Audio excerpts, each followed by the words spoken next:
Okay, so this video is going to look at media language. Now you should already know that media language forms one of the key concepts for media, and the easiest way that I use to remember those key concepts is through the acronym LIAR, L-I-A-R. The L is obviously for media language, which is what we're going to have a look at today, and we'll cover the others as we go through into the coming weeks.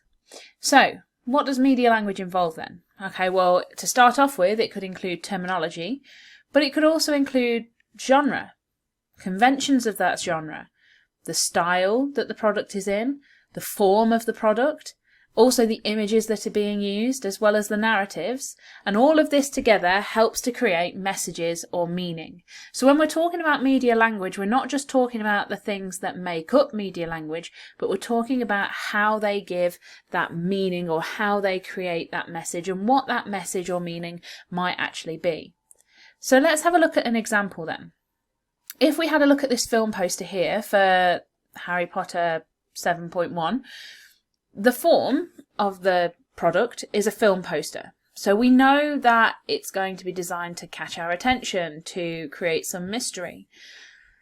The style is minimal, enigmatic, mysterious. So there's not a lot of images there. There's not a lot of language in terms of writing or text. There's not a lot of information on the page, and that helps to create this mystery overall, doesn't it? The genre is obviously science fiction, fantasy. We know that it's an adaptation as well, because even if you've never seen Harry Potter or you're not particularly interested in it, you pretty much know that they were books and then they were made into films. Okay, so conventions then. What conventions have we got on this poster here? Well, we've got recognisable actors and characters. We can tell that we've got Harry Potter, Hermione, Emma Watson and Daniel Radcliffe. We've got selective focus going on, and selective focus is where we can sort of see the image of those two clearly, but the rest of the train carriage around them is really blurry. We've got them in very smart clothing. The colour red on Hermione's dress stands out really well, and that's obviously a symbol for danger.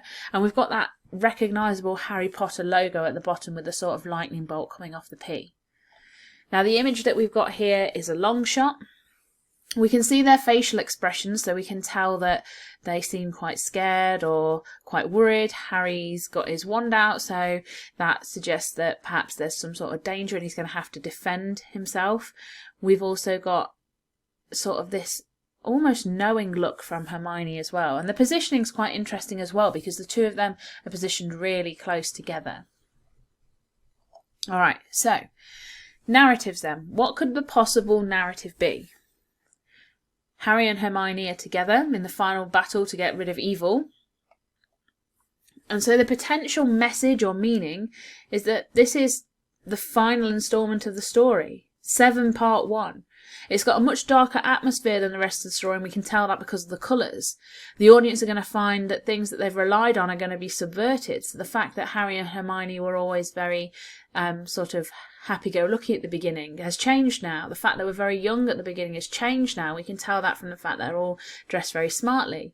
We could also read into the positioning of them, perhaps the fact that Harry and Hermione are in some ways together, and that would link to that trust no one at the bottom, wouldn't it? Okay, so we've got a lot that we can read into this potential messages and meanings. And that's very much the same way that you would analyse something if you had it in front of you as part of your exam. Obviously, you'd include more evidence. So you'd say this is the final instalment of the story as shown by. It has a darker atmosphere as shown by. So you'd use your knowledge to expand and to pad it out. But you could do this as part of your exam quite easily, quite confidently.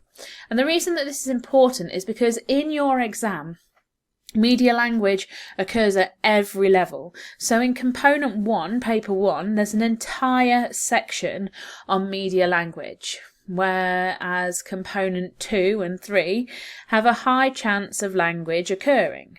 Okay, so you can see here that we've got section A in component 1, media language and representation.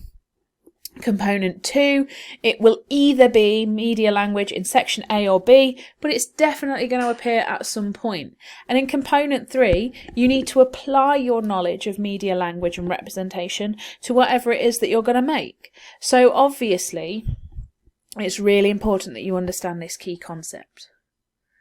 So what might potential exam questions be? Well, these are taken from the SAMs, the sample assessment materials, which you can get on the Educast website yourself.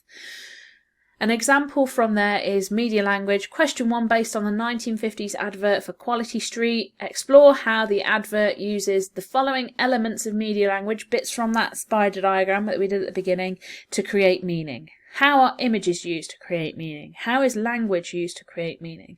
How is layout and design used to create meaning? And then for component 2, explore connotations of costume of 2 of the characters. So when we were commenting on Hermione's red dress, that would suit that first question there. And how far are the characters typical of the genre? And finally, this is taken from the mark scheme for component 3, which is your coursework.